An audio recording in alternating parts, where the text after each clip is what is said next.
Hello students, welcome to Notebook. In this video lesson, we shall study a Japanese short story. It is about a young man named Taro. Taro was a thoughtful son who loved his parents dearly and worked hard to fulfill their wishes. Taro was a woodcutter. He chopped wood in the forest. He lived with his parents on a hillside. Despite working very hard, he earned very little. This saddened him as he was unable to give his parents all they needed. One evening, Taro was sitting inside the hut with his parents. A gusty, cold wind began to blow. The wind blew through the cracks of the hut, making the three of them feel very cold. Taro's father wished he had a little sake to warm his heart. Students, do you know what sake is? It is an expensive alcoholic drink which is native to Japan. It is made of fermented rice and is sweet to taste and warms the body. Taro was sad that he could not afford the sake for his father. He wondered about ways of making more money and settled upon working harder. Taro woke up earlier than usual the next morning.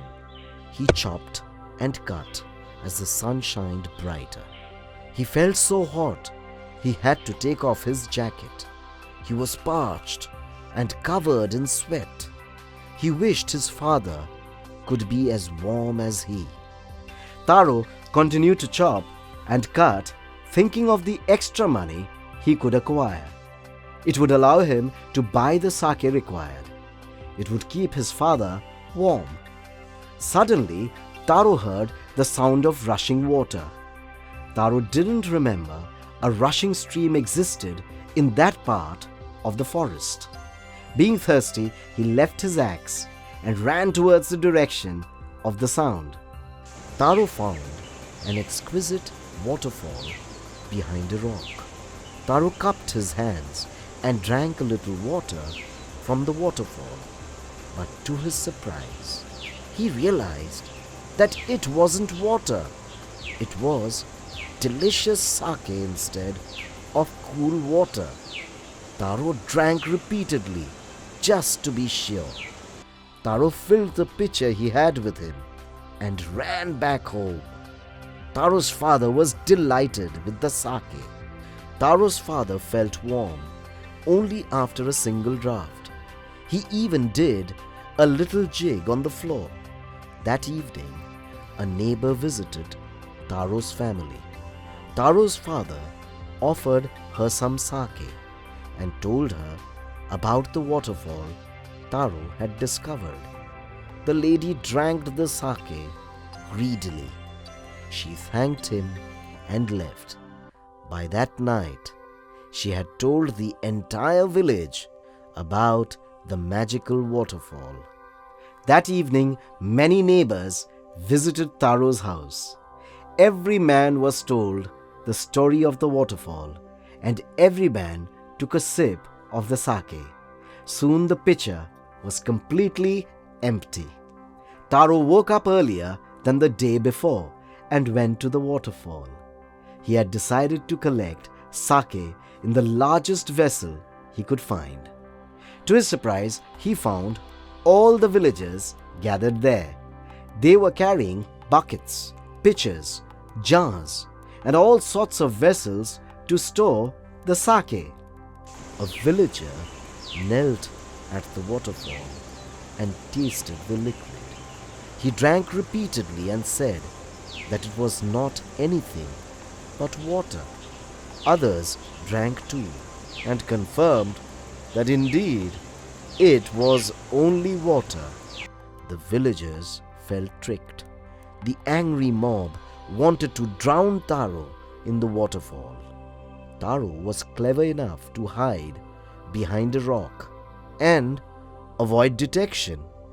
The villagers, muttering angrily, went back to their homes. When all the villagers had left, Taro came out of hiding. He wondered if it had all been a dream the day before.